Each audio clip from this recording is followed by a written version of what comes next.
This is the Guardians and Gladiators podcast. I'll let you know. Special Olympics-based show with your hosts, Losey and Coach.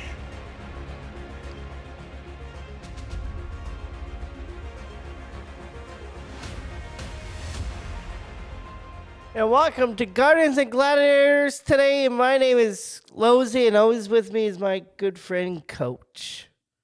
How you doing, Losey? Pretty good. How are you? Excellent. Thanks for asking. How's your week been? Good. Excellent. What have you done?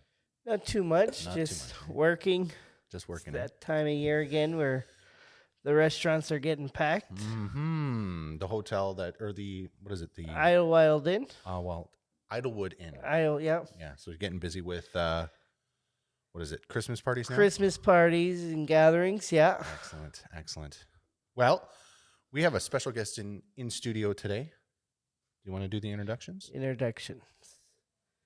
Today's guest is a Paralympic athlete, gold medalist champion. Is that right? Silver medalist. Silver medalist champion in two different Paralympic events. Dr. David Howe, welcome to the show. Thank you very much. What an introduction, eh? Wow. Great introduction, yes. Great. What a mess. It's all good, man. It's all part of the live plan. Exactly. Yeah. Exactly. Thank you for coming out to the studio here today. You're very welcome. Very very honored to have you here. So not only are you a Paralympic athlete, but you are also a doctor in doing research for something very near and dear to the show in our hearts. Yes, indeed. I'm used to be a Paralympic athlete. I'm no longer an active and competitive athlete, but I am trained as a medical anthropologist, and the area in which I research is disability in sport, broadly speaking, part of which obviously includes the Special Olympics. Right. That's awesome. So in the Paralympics that you participated in, what was the event?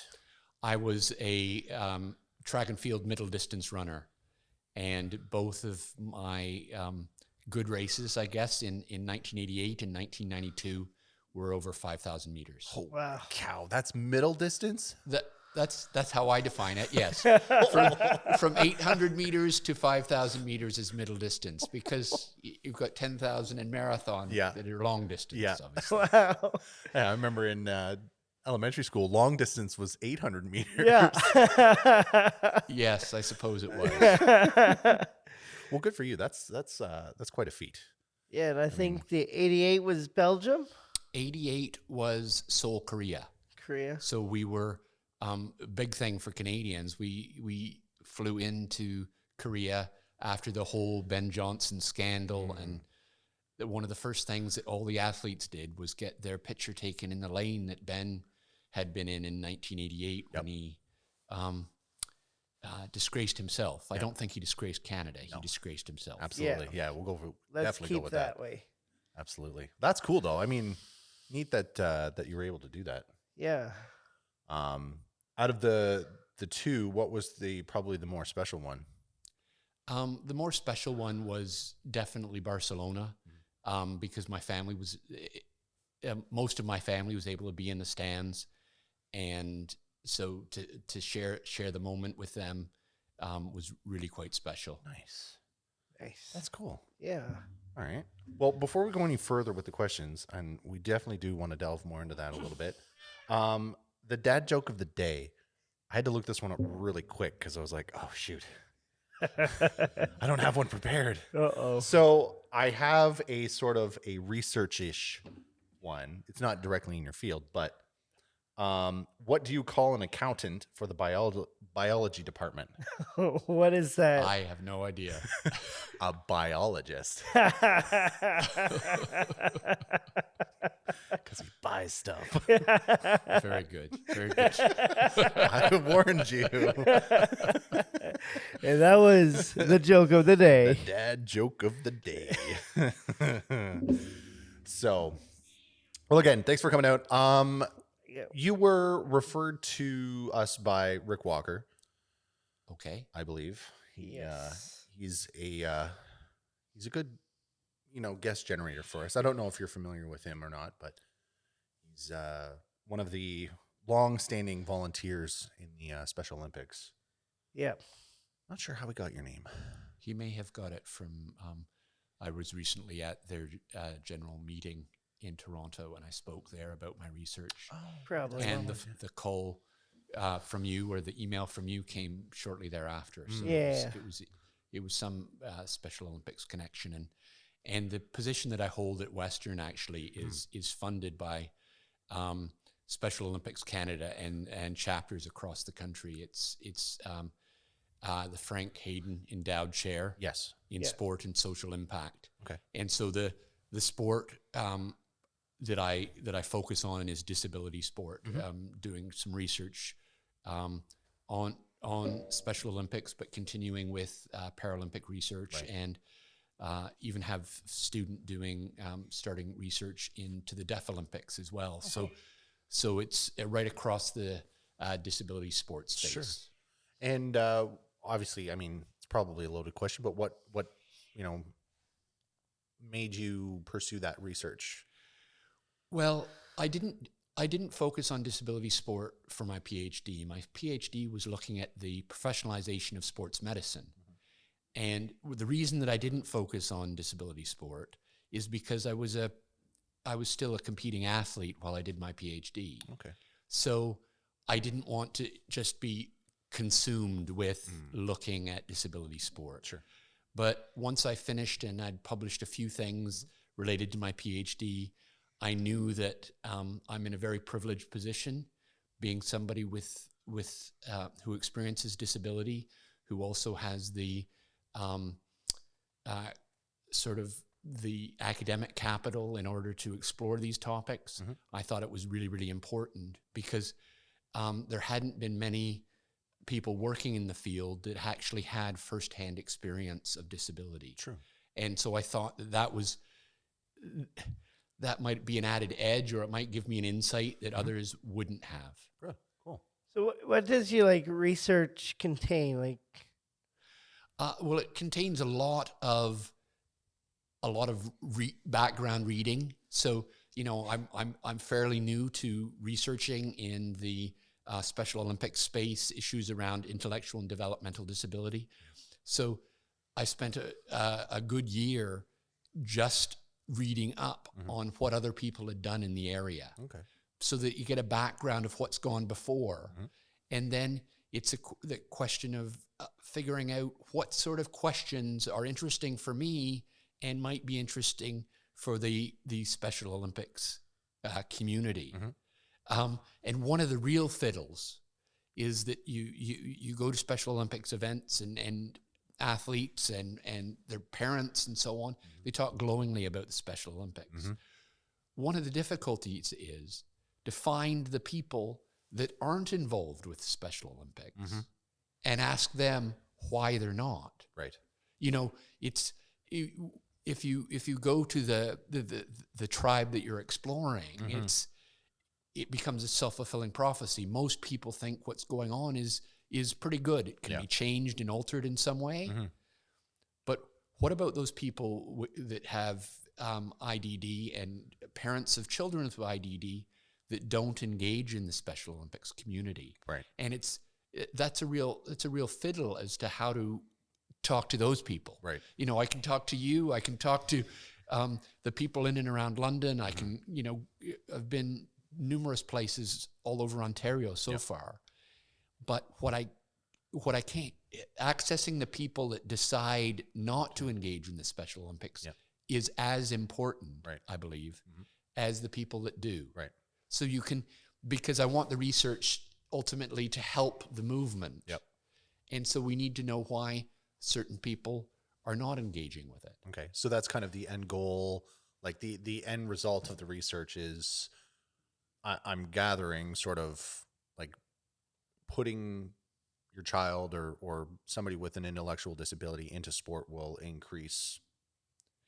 Well, there's all sorts of research that says sport increases positive quality of life and all these sorts of things. Unfortunately now, there's a darker side of we hear about events in Hockey Canada, we hear about events in gymnastics, and there's a real need to make sporting spaces safer. Okay. So, that the negative side, the negative bit aside, sport isn't just a good thing. Sure. And so, but we want to enhance what's good about it. Right. And we want to learn from other programs that might be connected to people with intellectual and developmental disabilities that might not be about the Special Olympics. Yep. I'm a sport fanatic. Yeah. Okay. I love all sport. Yep. I'm really loving the World Cup, in spite of the fact that Canada didn't play very well. Hey, we got a goal. We Two. Yes. One was an own goal, however. But I love sport at the high performance level. But I think that physical activity In general. is much more important. People being physically active is much more important. Yeah. And also, if somebody with an intellectual disability wants to engage in the arts or theater or this sort of thing, those sorts of activities should be made available to them. I just researched sport and physical activity. For sure. But there's much more to the rich tapestry of life than sport. For sure. Now, in your research, have you, like, obviously, by the sounds of it, you do focus mostly on Special Olympics, but with being in London, have you talked to or experienced any of the outside of Special Olympics programs, like George Bray Hockey, which is an all abilities hockey program? That's not right. No, I'm not familiar with that. I'm familiar with the unified sport programs that take place on, at least in this area, on Western's campus. Yeah. And they take place on campuses all across the country. Sure. Which is, but the whole unified model, the all abilities model is really, really important. Yeah. Because, at the end of the day, it's about equity and for me, and it's about celebrating difference and, getting people together for physical activity and so on of all abilities. Yep. And so a program such as the one you talk about is something that would be worth exploring, certainly. Yeah, it's a good hockey program.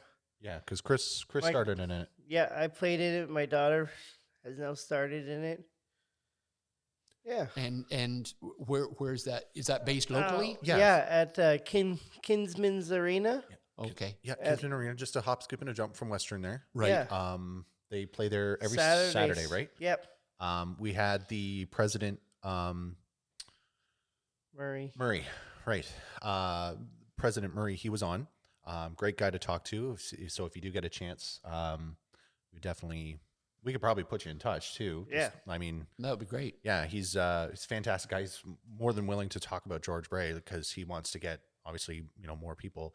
Normally he has it was like a few hundred, 200 to 400 players. It's about between 250 and 390 athletes out. And that's all abilities, pretty much all ages from, what do you say, like 4 to 50? Like, Yeah. Right. Okay. Yeah. So it's a great program. So like, And I do, I think more and more programs need to be inclusive like that. yeah, So I really think the unified program, for example, gives the relatively privileged students of Western, an understanding of intellectual disability and so on, and working with them in team with the athletes in team settings. I think it's a really important educational tool. yeah, definitely grounds people, I think. Yes. A little bit. It shows them how to work a little bit more patiently with people, and I think it's a good thing. I mean, I played unified golf with Chris, and Right. but I mean, myself, and I've explained this before. I grew up. My mom was a PSW, so we had an in-home care for people with intellectual disability. So I've been around people with, I guess, IIDs, right? Yes. All my life. So you know, it's a great thing, and I've immensely enjoyed working with Special Olympics. Yes, I think the you know where I started in terms of doing this research was looking and exploring the relationship that parents have with their children with IDD, because I was really, really interested in, you know, what they found of value in the Special Olympics program and so on. And subsequently, our research has taken a slight shift to look at families. And you know, and part of this is autobiographical in some ways, in that while I don't have an intellectual disability, I know that my brother and sister growing up with me, I was the oldest child, and I had a physical disability, so I had slightly different needs. And, you know, how that impacted on my brother and sister's socialization and their understanding of the world, and you know, these sorts of things. And so I'm really, really keen. You know, we're currently starting the exploration to explore, you know, the impact that it has. You know, your story is a familiar one. Somebody who's socialized into realizing that somebody with IDD isn't that different to you and, you know, everyone else. And so it's these kinds of moments that, you know, hopefully will make the world a better place for you know, people who experience difference through disability, really. Yeah. Have you been to any of the like provincial games or anything to watch Special Olympics? I haven't, no, partly because of the pandemic. You know, a lot of things were closed right down. Yeah. Sure. One of my master's students was, you know, she was leading aerobics classes and fitness classes online during the pandemic for people at Special Olympics, but also for the motion ball community. Yeah. So, you know, that all the sort of events that were supposed to go on in live haven't really taken off. I mean, they've started back again this summer. Yes. But there's a backlog of things that still need to be, you know, become live again. Yes. Yeah. For sure. Well, this weekend, unfortunately, Chris can't make it, but we're having sort of a small, I don't know if it's going to be considered a hometown games. I know our powerlifting event more or less was, but no, I don't think it was advertised for that. No, but I know. Oh yeah. Anyways, this weekend there's going to be a Special Olympics floor hockey tournament happening at B. Davidson High School. Oh, right. Yeah. So, I mean, if you're want something to look at and chat with people, I'm sure you could come on down and that. I'll get details after we stop recording. Yeah, for sure. Absolutely. Yeah.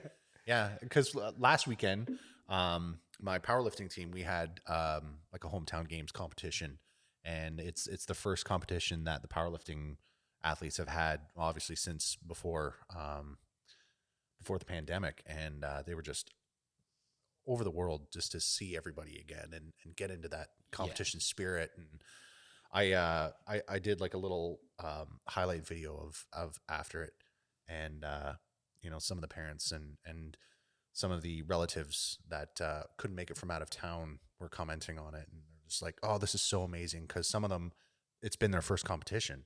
Yep. And they're like, "Oh my God, it's so amazing to see them like be happy and like see them compete," and you know, it was an amazing thing. So I love it. No, and this, it's so difficult, you know, to make sense of why these events aren't happening too. That's one of the issues, and you know, we hope things are going back to normal, but there's still threats of normalish. Yes. Yeah. Yeah. I mean, we're definitely making concessions to make sure that they do happen. Obviously, with you know, Special Olympics is mandating that the athletes and coaches have to wear masks now, but you know, it's obviously for the safety of the athletes, so that we can continue doing these events. And, Yes. and that they don't get canceled again, because that's been the worst thing. No more cancellation. Yes. Yeah, because like when we went back the first time, and we got a few weeks in at floor hockey. Yep. And then they announced that everything was shutting down again. Like it was just. It would be heartbreaking. It was. Oh, It was yeah. just heartbreaking to see these guys because they're they've been off for years, and then we get back, and then 2-3 weeks later, it's like, no, sorry. Yeah. Yeah. So prior to your Paralympics, how was it for you for growing up with sport, being in sports? Then what would it be like today? It was a long time ago. I'm an old man now. But I was one of I was certainly the only in my high school. I think I was the only person with a physical disability. So high schools weren't integrated like they are today. So it was a little bit different. But I also had the benefit of going to a high school where my father was a teacher, and he had taught a couple of the phys ed teachers, and so they were, they were really, really good in terms of,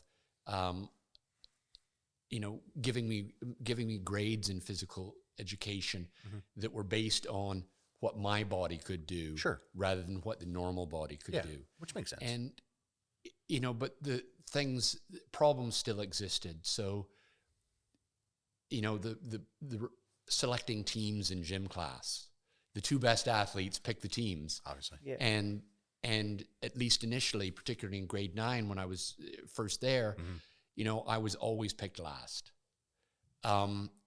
Fortunately or unfortunately, I was never picked last the second time we did a sport because I was more coordinated than somebody in the class. But that was always really difficult. But my father was a track coach at the school, and I ran cross country and ran track. And disability sport for people with cerebral palsy, which is what the impairment that I have, it affects the right side of my body. Disability sport was going on internationally for people like me, but my father discouraged me from getting involved in disability sport until I was on my own. So you can do whatever you want when you leave my house. I think it was one of the best things that happened to me because, I can compete at things like running with the average person. And it taught me the humility of getting my butt kicked in sport. Whereas if I'd gone into Paralympic sport right away, I would have been one of the best in Canada. I wouldn't have perhaps learned the lessons that, of failure. And so eventually I would have, obviously. But, because of the nature of my disability, there was no OFSA for para events back in the day. And so if you got to OFSA, you got to OFSA competing with everyone else. And so it was a slightly different world. And some people, people that advocate for, it's an individual thing. It's particular to me. I wouldn't necessarily say that people with with all sorts of disabilities should go into mainstream sport, but it was appropriate for me at the time. And I definitely think it is individual, like rated for each person, I think. So I had a normal sporting experience, with my last name. I wanted to be a hockey player. I did play hockey, but when checking came in, I seemed to be like the deer on the Far Side cartoon that has a target on its chest. I was a bit like that deer because I was such a slow skater. So I gave up hockey and took up other winter sports. And I was never really, really good at anything other than running. And so that's why I did it. Hey, that's cool though. At least you found something. I mean, everybody has something for sure. Yes, and it's about having the opportunity. That's the big thing in the world around people who experience disability. It's about giving people the opportunity to do what they want to do. Yeah. Or at least figure out what they want to do. Yeah. And sometimes, programs can be quite prescriptive. It should be up to the community to say, this is what we want to do.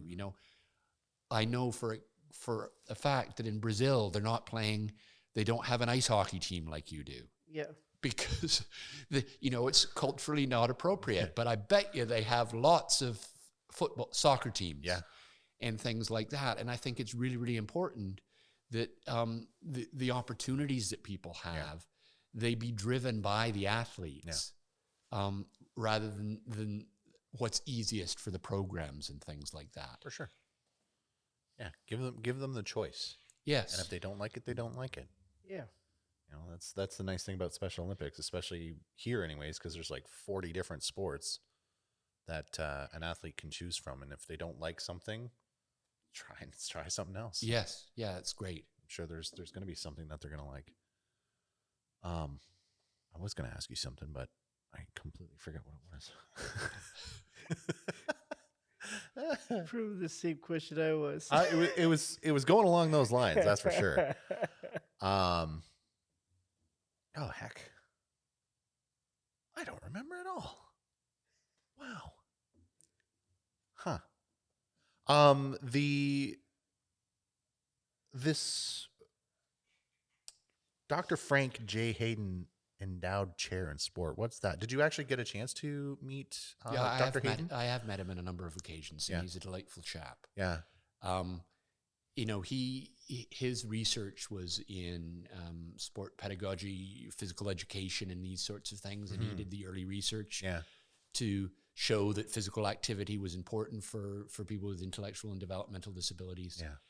And while I don't do that exact type of research, my idea is that I want to, push the envelope as to, the Special Olympics was invented, developed over 50 years ago. Yes.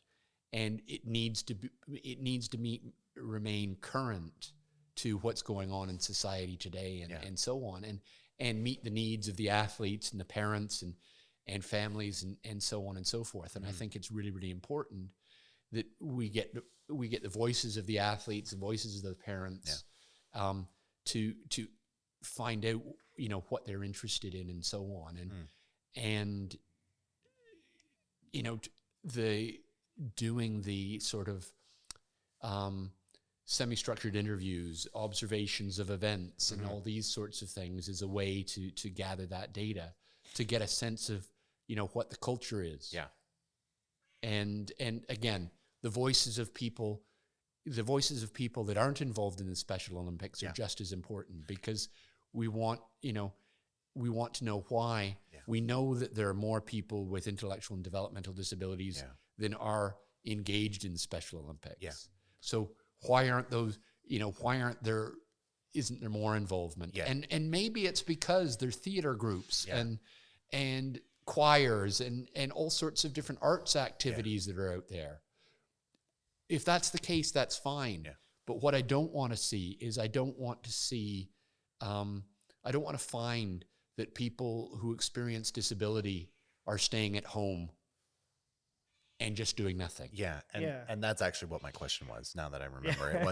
I don't know how, or if you've been able to talk to those people who haven't had the chance to, or don't know about Special Olympics, why they haven't joined. Because we've asked that before. We always ask that, yeah. Like why did it take you so long to join? Or, what would you say to people who don't know about Special Olympics? One of the things that we found from our research with some of the parents in the London area was that from the point of diagnosis, they were at a bit of a loss. And one of the things might be to get information into general practitioners' surgeries and waiting rooms, and information there about the type of activities that exist. Right. Because there seems to be a bit of a lag between my child being diagnosed and realizing that there's a local chapter and these sorts of things. What else they can do, right? And so it's about getting knowledge out there as well. And and so putting together sort of flyers that or posters, nice laminated posters that celebrate the Special Olympics that go on the wall in doctors' surgeries or something like that. Yeah. Or at least, educate the doctors, the general practitioners, what's out there. Right. So that, and that can be said for any marginalized group. It's just not people who experience intellectual and developmental disability. Yeah. But you get this horrific news, perhaps. It's a shock to the system anyway that your child is not normal. In our culture, we talk about children being born with all their fingers and all their toes, and he's a healthy baby, and these sorts of things. And then as the baby develops, we find that the baby might not be perfect. Right. And so, and that was the case with me. So I wasn't diagnosed with cerebral palsy until I was 2 years old because I hadn't started to walk. Right. And so my parents took me to Sick Kids Hospital in Toronto, where they told me that if they put a brace on my leg, I'd be able to walk. And they suggested I have an operation to fuse my ankle, and I'd be able to walk. And my father was aghast at that because he knew, he was a track coach. He knew that if you fused my ankle, I wouldn't be able to run. Yeah. And the doctors, they said I wouldn't be able to ride a bike. I wouldn't be able to do this. I obviously don't remember this. No. Yeah. But it was all about what I couldn't do. Yeah. I'm assuming if the same thing happens with a child born with cerebral palsy today, that would not be the response. This was 1968. Sure. So it was a long time ago. Yeah. I'm assuming attitudes will have changed. Can you confirm? I don't know. No. Well, what was your experience with Chloe then? With Chloe, hers is like a behavior and global delays. Okay. So she'd be like, she's 10 now, but she's still at the level of a 4-year-old. So there's always going to be a difference in terms of the age-wise. Yeah. Right. Okay. So did the doctors, much like... No, because I already knew all of that stuff. Right. Okay. So it wasn't much of a... She's not going to play regular sports. I know the programs already. Right. Through, yeah. I mean, and that's it's lucky for Chloe that you had that knowledge. Yeah. But what we'd like to see is the knowledge being given to the general practitioners, so there isn't that gap. They're not relying on mom and dad's knowledge. Yeah, they told us like she won't be able to do some normal things like a normal child would do and stuff. But yeah, they didn't really tell us what she can do. So not much has changed. No, perhaps it hasn't, and that's. I'm sure some doctors might be a little different, but yes. I think overall, in general, it's probably not much has changed. Yeah. No, and these the power that the medical system has over what is normal and what is not, and we should be celebrating difference. We should be celebrating equality. Yeah. And you come in with a child, and there should be lots of different types of programs for individuals with across a physical spectrum. Really. Yeah.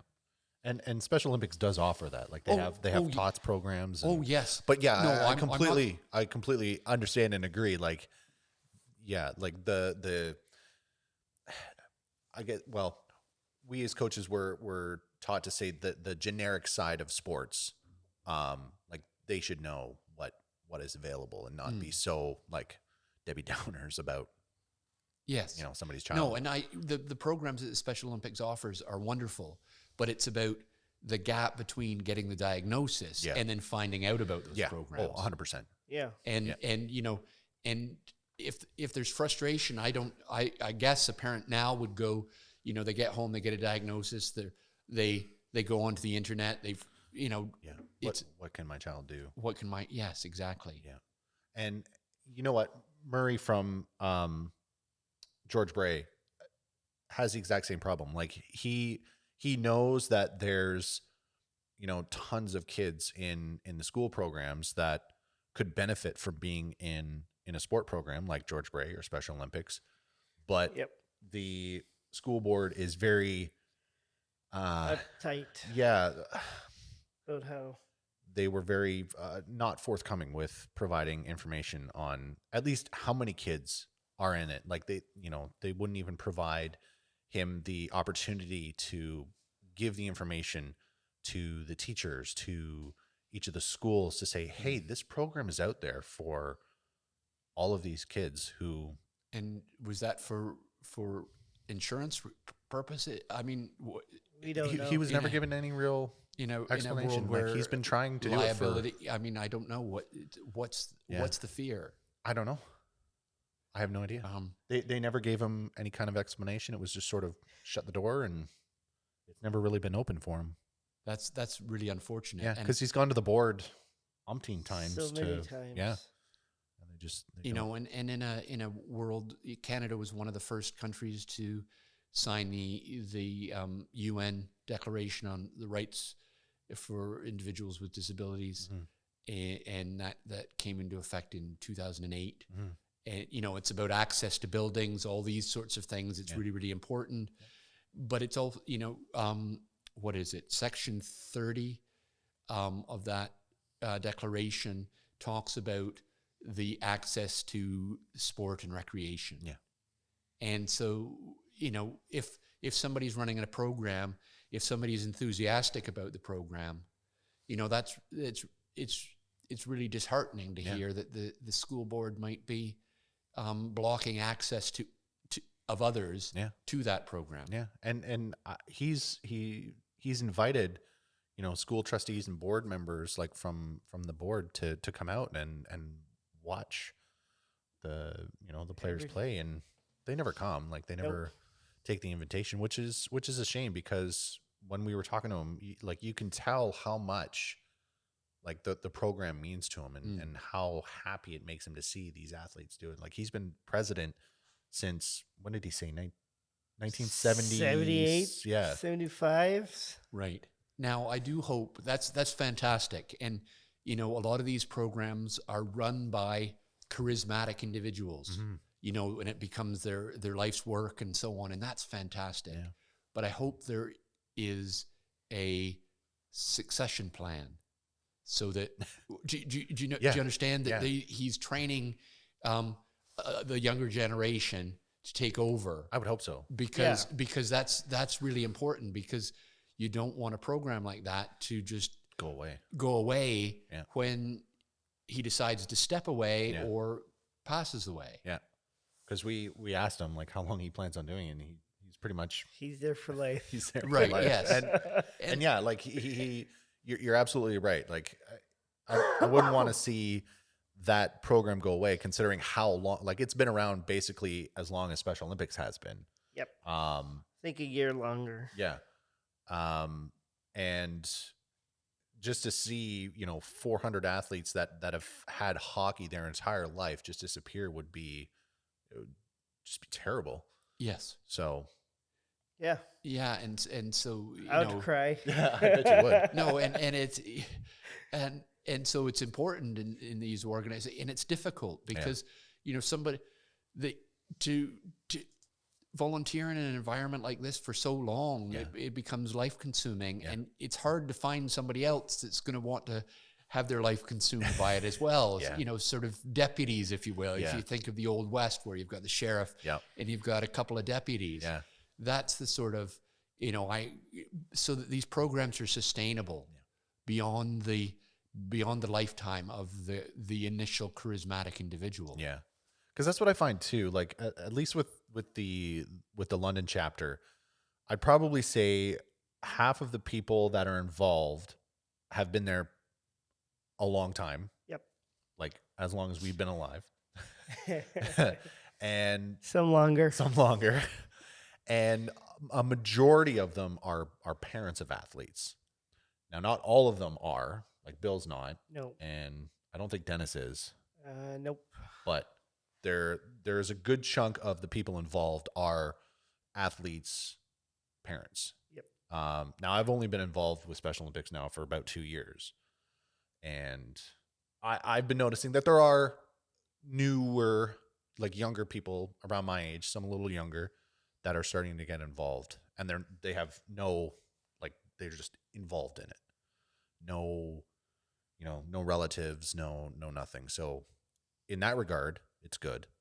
But yeah, I don't know, like, if Bill goes or Glenn goes, like, I don't know who would want to step into that kind of role, but Yeah. And in order to make programs sustainable, those sorts of discussions have to be had. Yeah. And it's not about pushing anyone out or anything like that, but it's about saying, this must go on. It's bigger than the individuals. Yeah, for sure. So how many students from Western is on your research team? Currently, my research team, well, the laboratory that I run, it's a social laboratory, so it's not a physical building with a lot of chemistry material, but it's a physical laboratory. I co-run that with Carla Silva, who is actually my wife as well. She's a professor at Western as well, and we have 2 PhD students, 4 master's students currently. And you're looking for another one? And we're constantly in a lookout for high quality individuals. Want to go for your masters?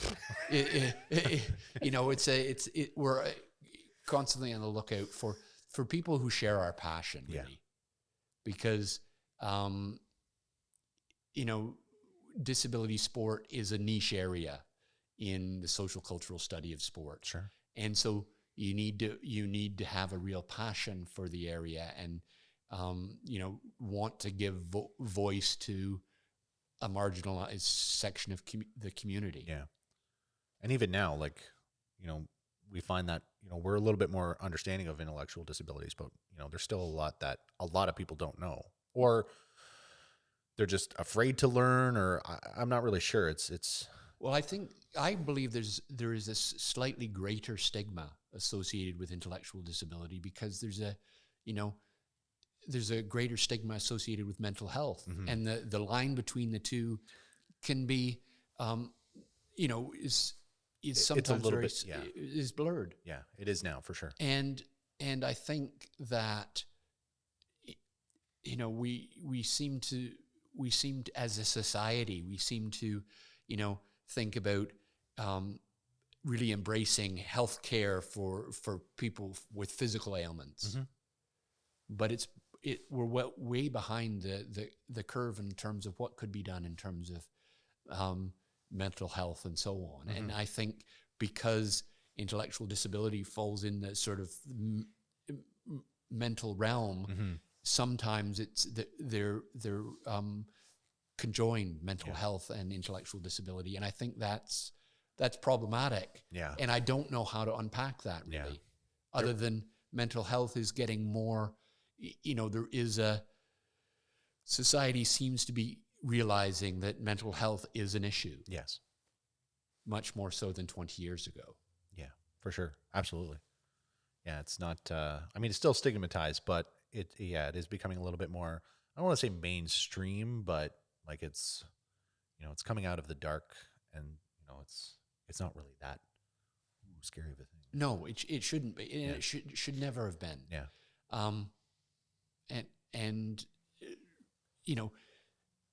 In society we are getting better. What I want to do is I want to force society to get better more quickly. Yeah. Yeah, for sure. So that's the agenda behind some of the research that I'm doing. Working with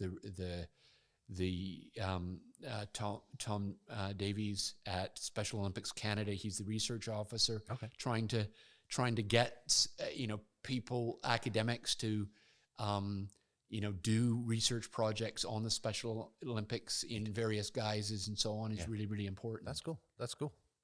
Yeah. Yeah, it's good to know. Like, it's really good to push that kind of education and knowledge out to everyone, really. Because I mean, like, and you're right. Like, the same thing with mental health. I do find that, people who have an intellectual disability or even a physical disability, I hate saying normal people, but people who don't have that are still kind of, leery, and they won't engage with somebody that might have them, and I don't know why. Like, I do, but it's in part because they're not educated about it. They don't know. And your experience of coming to work with people with IDD and so on is predicated on my experience, your experience, which you didn't really have any hand in, other than you were along for the ride, I guess, as it were. I don't want to say I was forced into it, but yes, and I'm sure that my brother and sister have a greater empathy for people with disabilities because of the experience of growing up with me. Yeah. But if the people that are under the bell curve for normal, didn't get that exposure, and certainly, when I went to high school in the early 1980s.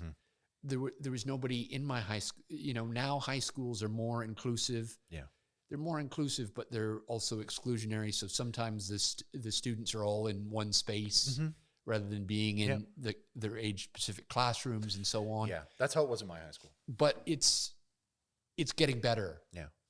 So seeing the people around, and that's one of the reasons that I switched focus from looking at professionalization of medicine in professional sport to focusing really on disability sport, because it gave me an opportunity and a vehicle to push for greater inclusion, to push for equality, and to celebrate the fact that we all know we're all different, but it seems that society as a whole thinks of, well, we're all different, but as long as we're normal, that's fine. You can be different. You can wear green, or you can wear gray, or you can wear a luminous green. Yeah.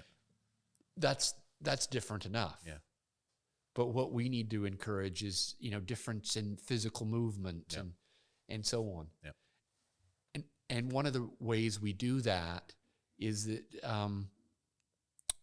Carla and myself, Carla leads it, but there's a course on disability in the moving body, which is joint for health studies students and kinesiology students. Yeah. They can take in the 3rd, 4th year of their degree, and it's about exposing them to some of these big ideas, so that they can go out and then educate a few other people. Okay, that's probably why we have a lot of the kinesiology students come out and participate in some of the different sports. Yeah. Yes. I mean, it's a learning experience for them. Yeah, I know. That's part of the reason too why like my son's in high school. He's in grade 10, and he comes out to the floor hockey. Yep. So he's a junior volunteer now. So I wanted to get him involved in something like that. Partly because it was easy volunteer hours for him for high school. But at the same time, like, I wanted to make sure that he had exposure to varying people's range of disabilities, and because he was very, very hesitant at first, and obviously, like you said, for very good reason, he didn't know and didn't really understand. So I told him it's like normal, bud. Like, you just go out and you have fun. You just talk to them like normal, and they're gonna talk to you like normal, and that's what it was. Like, he gets along fine. Like, he joshes around with a couple of the athletes, and, it's great. So, yeah, it's just, you're right, 100%. You got to get people involved in it. And it's exposure. Yeah. And it's exposure in the right sort of way. And, for people to realize that we're all different, and to celebrate that. Yeah. And too, the love of sport can obviously bring a lot of people together. It certainly can, yes. I do. That's why I did it, partially too, because It's fun.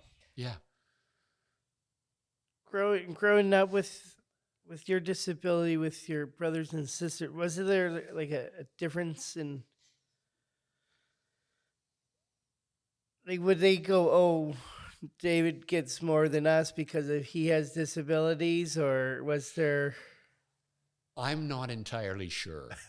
My parents would, if my parents were still alive, they would say they treated us all equal. Yeah. It's hard to know from the inside. I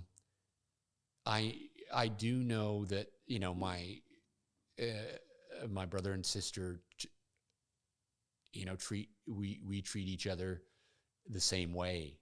So, you know, there are certain things that I can't do because, you know, because of my mobility and things like that.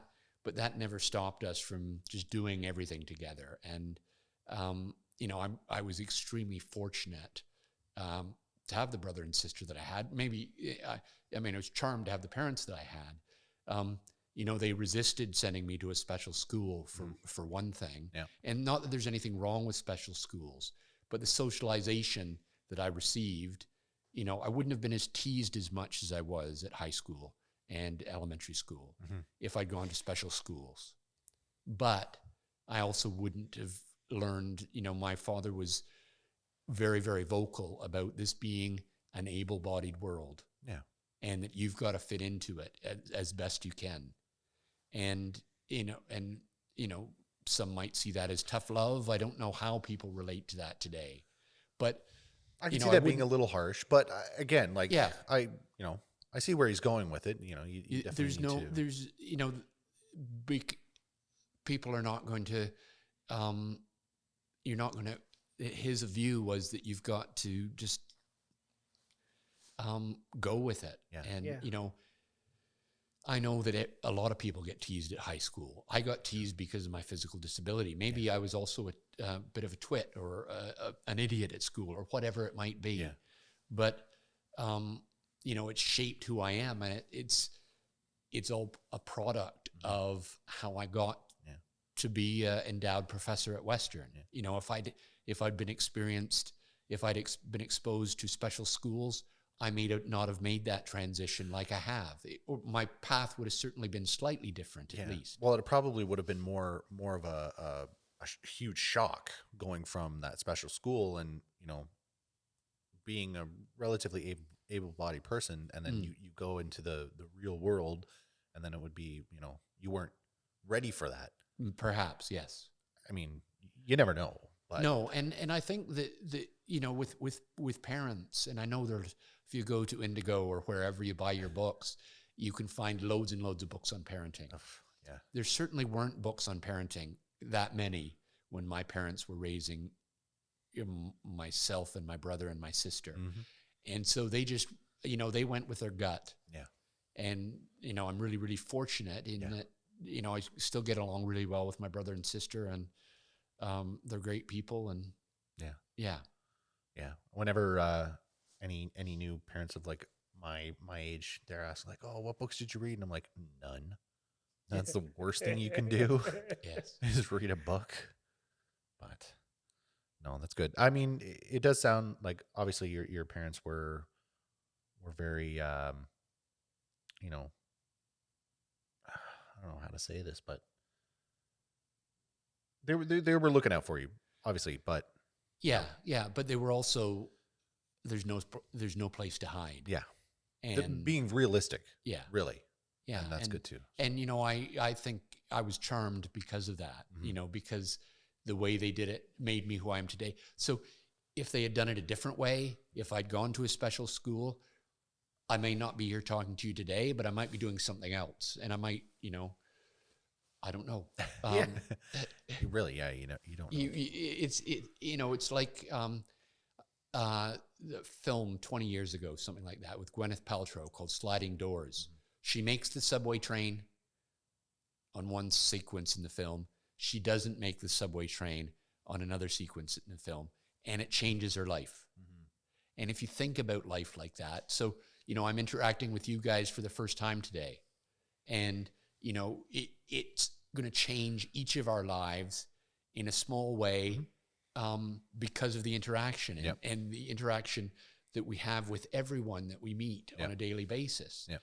And so if we can take the opportunity to make those interactions positive and constructive and, celebration of difference and celebration of equity, then, the world in a slow trickle sort of way is going to become a better place. Yeah. Absolutely. Can't agree more. Yeah. I'm good. I'm good. So do you have any, what are the main points that you're going to be focusing on over the next little while? I think that we're trying to, one of the difficulties is in the research that we do is translating research that's physical research. If we go to sporting events and observe them and so on and so forth, how do we translate that into two-dimensional data, paper, academic forms? Right. We really need to explore ways of making our research more accessible. Right. And that's one of the things that, I'm trying to work with Tom Davis at Special Olympics in terms of the people that are being funded by Special Olympics Canada on the research projects and so on, talking to them about getting digestible sound bites from the data that people around the country are collecting. Sure. So that can filter into the local branches of Special Olympics, and so that we can push the agenda forward. Yep. It's about the knowledge translation is a huge thing right now. It's no good me sitting in the ivory tower, if you will, of Western and thinking wonderful things about how to change, or suggest changes to the Special Olympics movement. Yeah. If that data and stuff does not get down to where change can take place. Right. And I encourage all researchers, it needs to be, it's in the title, the Frank Hayden Endowed Chair for Sport and Social Impact. Right. Unless we can make the research transferable, there's not going to be much impact.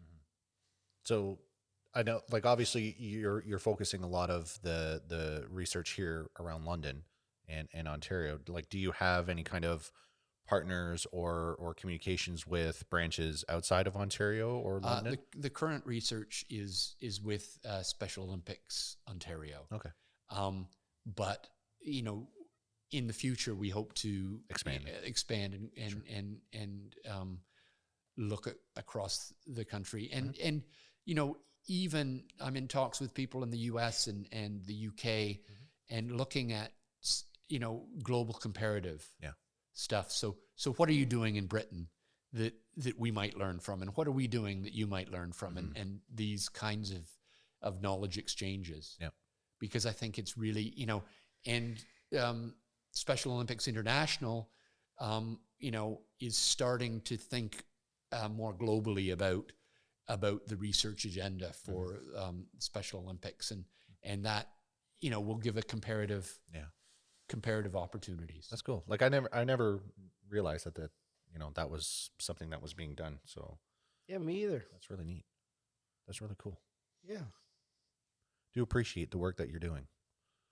Thank Hopefully you. it Sure is. hopefully it can really, I mean, one of the things is that it's not social cultural research is not a quick fix. No, definitely not. You've got to spend time in the trenches, if you will, figure out the culture and so on before you can really assess, potential positive changes and things like that. Yeah.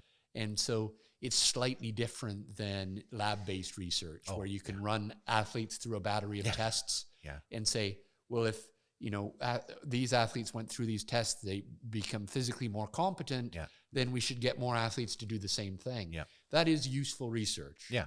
But it's different than the research that I do. Oh, 100%. Yeah. Yeah. Social is very opposite of what... Well, and it's like, you think about it's almost Christmas time. The Sound of Music will be on the television somewhere, because it's always on at Christmas time. Yeah. And you think about the Maria and capturing the moonbeam. You know, how do you solve a problem like Maria? It's capturing the moonbeam in your hands. It's social research is like that, because when you close your hands, It's gone. you've got nothing there. Yeah, exactly. So, yeah, definitely more people involved to get that information is absolutely crucial. So, because obviously you can't be everywhere at once. No. And yeah, And it's wonderful to hear about programs here that are here even in London, and so on. But again, you know, there are wonderful programs right around the country that are affiliated with Special Olympics Canada, and you know, there's not enough researchers to go around. That there's a researcher at every program, for sure. example. Yeah, because like apart from like the Special Olympics, like we said, and the George Bray, there's also like Chloe, Chris's daughter, is also involved Dreams Come True, which is an all abilities musical studio. Yeah, musical studio. Okay. They've got a pretty popular program that they sell out like shows. That, you know, and that's fantastic, you know, because I love music myself, and I think that, you know, just having a whole plethora of different activities that people with IDD can do is really, really important. Yeah. Well, we'll give you Allison's information too. Yeah. And then, Chloe's also involved, and one of my powerlifting athletes is involved in like a cheerleading program, which again is Chloe's outside of with Special that Olympics. too. It's an all-ability cheerleading too. Great. Yeah. So London does have a plethora of all-ability programs outside of Special Olympics. So that's fantastic. Yeah. I don't have the contact information for that kind of stuff, but again, if it's something that you know would help your research and that, it's obviously something that you can look into. I think that the move to all abilities is really important, and I think we need to start de-emphasizing high performance sport. As much as I loved my experience as a high performance athlete, as much as I like to watch the World Cup and the Raptors and the Leafs, unfortunately. That's too bad. We're Wings fans, so well, yes. Had a good start. You know, it's there's too much money spent on it, and money could be spent a lot better on other things. Yeah. And, you know, the rethink that's going on about Hockey Canada because of all the dark things that have happened. You know, will it lead to a de-emphasis on high performance and things like that? I agree with you. I'm in a little bit of a you know, split mind of that. Like I do, obviously, you know, if I want to watch some sports, I do want to see the best athletes perform that game. But I do also agree that there should be less emphasis on specifically those ones. And you're right, like of the all abilities, or you know, should get more attention, should have more funding for it. Absolutely. Like we shouldn't be paying Aaron Judge $300 million to swing a stick. Yeah. When some of that, like obviously it's you know, one guy that's paying that money, but you know, if we even took a fraction of that and put that into a Special Olympics in New York and allowed those athletes to have that opportunity. Yes. Yeah. But it's really, really difficult in today's world because, you know, even political figures, you know, the governments, and people complain about the governments now, they don't have the real power. It's the corporations and, you know, the money isn't with the government as they do have tax money, but you know, it's all the a corporate difficult donations. sell. Yeah. So, well, we do have. Are you good? I'm good. Okay. Yeah. We do have one more question. It's not a serious question. So I know we've had a very serious talk here, and again, we do appreciate. Until you mentioned the Leafs. So we have an ongoing question. This is sort of our one question. Our one question. What is your preference, chips or sweets? Chips or sweets? So chips. If I had a bowl of chips and candy, what are you reaching for? I'm reaching for the chips. Attaboy. Chips. Yes.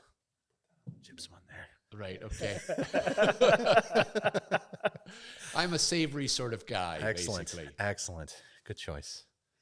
Very good. Thanks, guys, for having me on. Yeah, Yes, thank you no, for coming. And, Really- and thank really you for appreciate it. Summer for being so attentive. Yeah, she's a suck. She's out here all by herself, and Yeah. she gets the whole insulated garage to herself during the wintertime. She's usually free roaming Right. in the summer, but obviously it's too cold, and we've got some pretty big dogs, and they like to sit on her. So Right. we have 3 big Saint Bernards in there, so it's not a lot of room for a cat. They're stuffy. Yeah, yeah. So she gets the whole garage to herself. But yes, again, David, thank you Yeah. so much for coming out. We really You're do very appreciate welcome. it. I Thank really you. enjoyed it. Yeah, Thank it's, you. Very, very great work that you're doing in the intellectual disability space, and we hope that you can get some positive feedback out of a lot of stuff, and Yeah. open a lot of eyes. Thank you. Thank you. So with that, That's the hope. yeah, shut her down. Shut her down. Shut her down. Until next week, folks, be safe, be kind. See you next week. Bye, everybody.